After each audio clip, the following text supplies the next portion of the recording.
hospital, the doctors and nurses take good care of you. But there are some things you can do every day to take care of yourself. I'm going to sing a song about some of them, and you listen. See if you can answer the questions I ask. Take good care of yourself. Take good care of yourself. Eat healthy foods at every meal. 'Cause how you eat is how you feel. Eat healthy foods and you can help to take good care of yourself. What should you eat to take care of yourself? The right answer is healthy foods. If you don't know what those are, ask your mom or dad. Take good care of yourself. Take good care of yourself. Play safely, know the safety rules. At the park, at home, or when you're at school, play safely. That's how you can help to take good care of yourself. How do you play if you want to take good care of yourself? The answer is play safely. Now here's something else you can do. Take good care of yourself. Take good care of yourself. Tell the doctor, tell the nurse when you're feeling bad so you won't get worse. Tell the doctor if you need help and take good care of yourself. Remember when Jennifer was taking me to see the new babies and we got lost on the way? Well, now I'm going to tell you the rest of the story. So get ready, because Cricket's tour is starting up again right now. When Jennifer and I got in the elevator, she pushed the button for the first floor. Only problem was, the elevator stopped at the second floor first. And guess what? We got out by mistake. But we didn't know it then. We were halfway down the hall when I saw a whole lot of people in a big room. They were doing exercises, and there were even some little kids like us.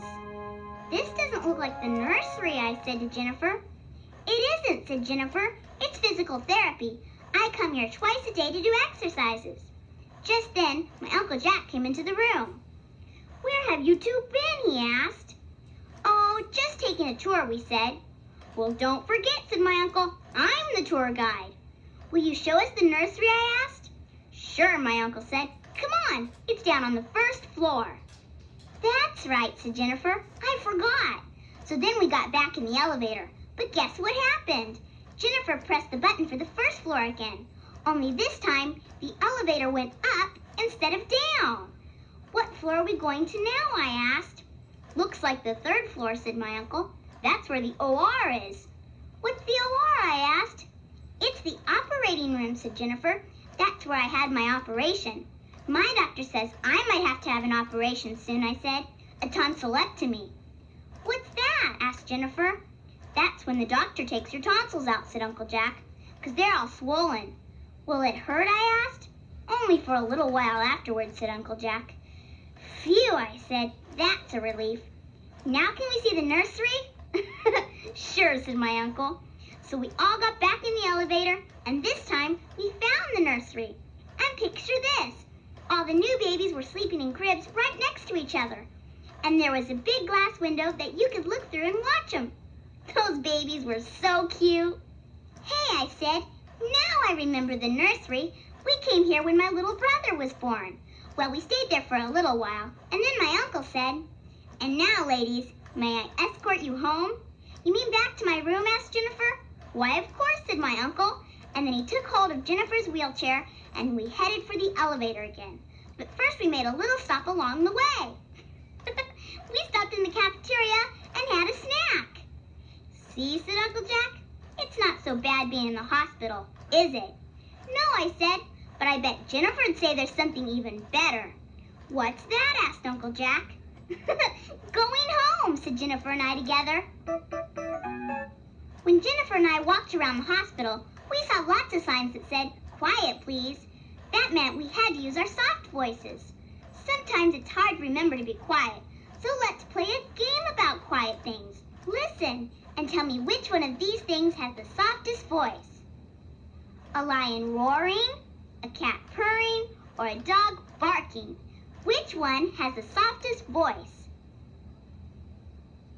The right answer is a cat purring. Cats purr softly. Now pick the quietest one of these. A tugboat whistle, a car horn, or a lullaby? Which one is the quietest? The quietest one of those is a lullaby, of course. Now try this one. Which is the quietest? Someone yelling, someone talking, or someone whispering? The right answer is someone whispering. That's pretty quiet, all right. And now you know how to act in a hospital. Be quiet. Once I visited my friend Cindy Lou in the hospital because she broke her arm. But don't worry, she just broke one of the bones in her arm. People have a lot of bones, you know. And just for fun, I'll sing a song about some bones. See if you can find the ones I name on your body and point to them. Those bones, you got a lot of bones. Those bones, you got a lot of bones. Those bones, you got a lot of bones. Now see if you can find them all.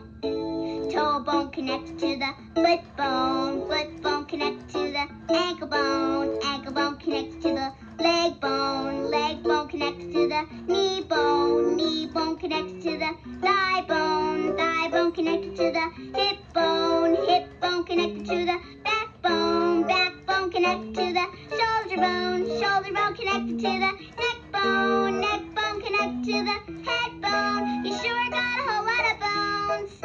Now let's start at the top and work our way down. Those bones, you got a lot of bones. Those bones, you got a lot of bones. Those bones, you got a lot of bones. Now see if you can find them all.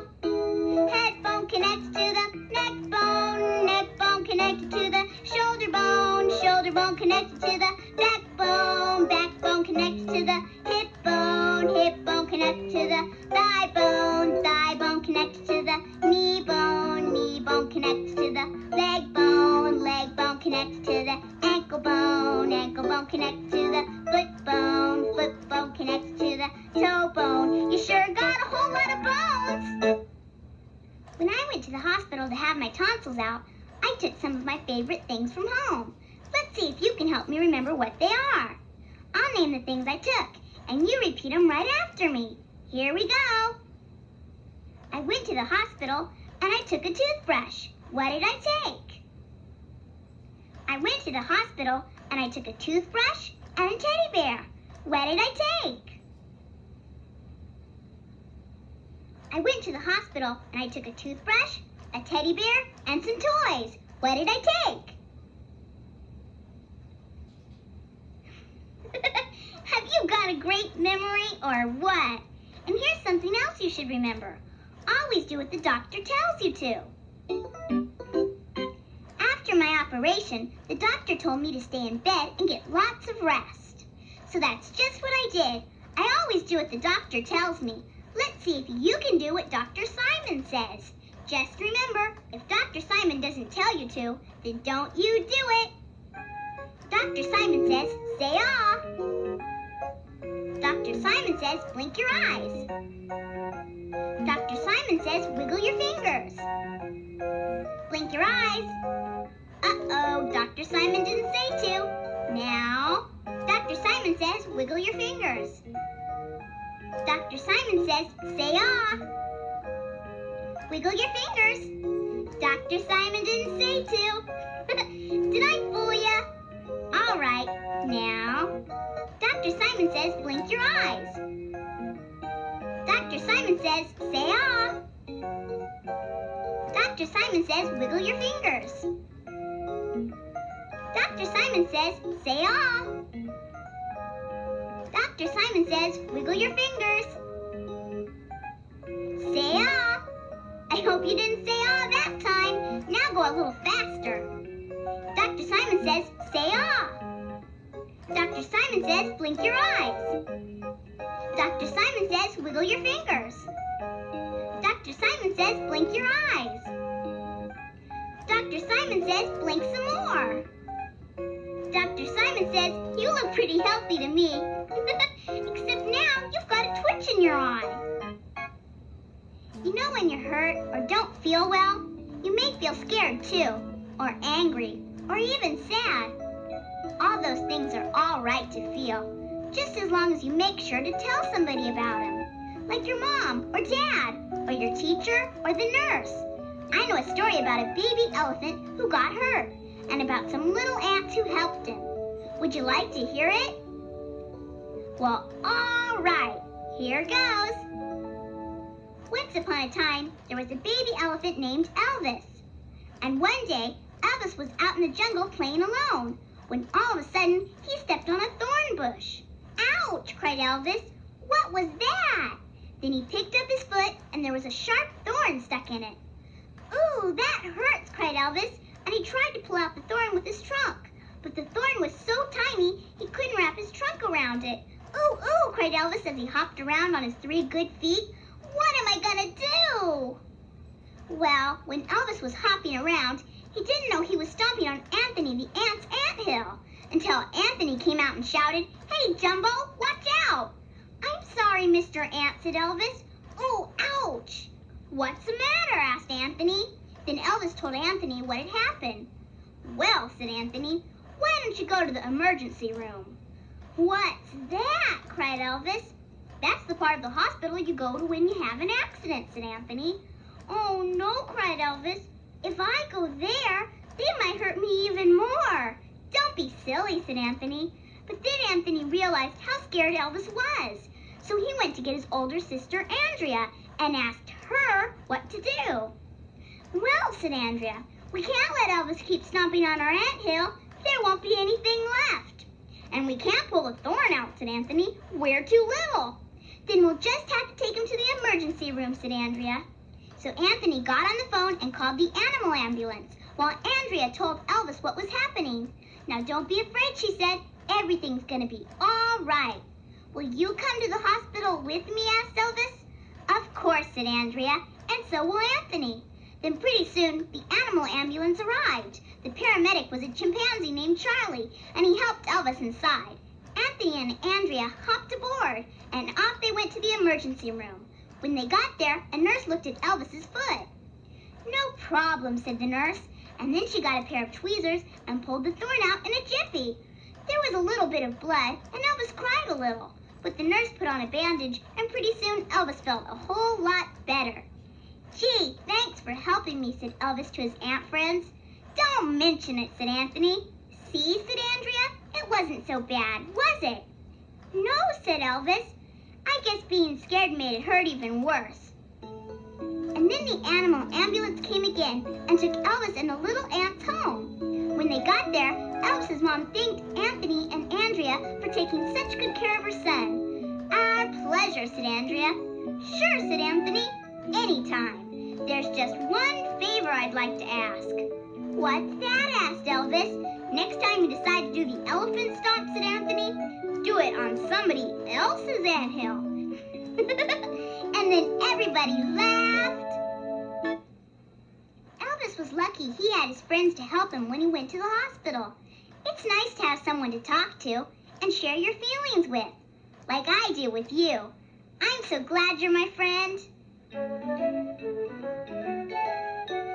You're the very most fun I've ever found, and you're my friend. You're especially nice to be around, and you're my friend. I'm so happy I've got a pal to tell my feelings to. No one else means more to me than you. I'll tell you stories and I'll make you laugh, 'cause you're my friend. When we share, you can always have the biggest half, 'cause you're my friend.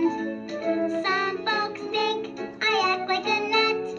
I just want to say, are you great or what? What a playmate you've been. Thanks for being my friend. If you want, you can turn my tape over now. But whatever you do, just remember, I'll be talking to ya.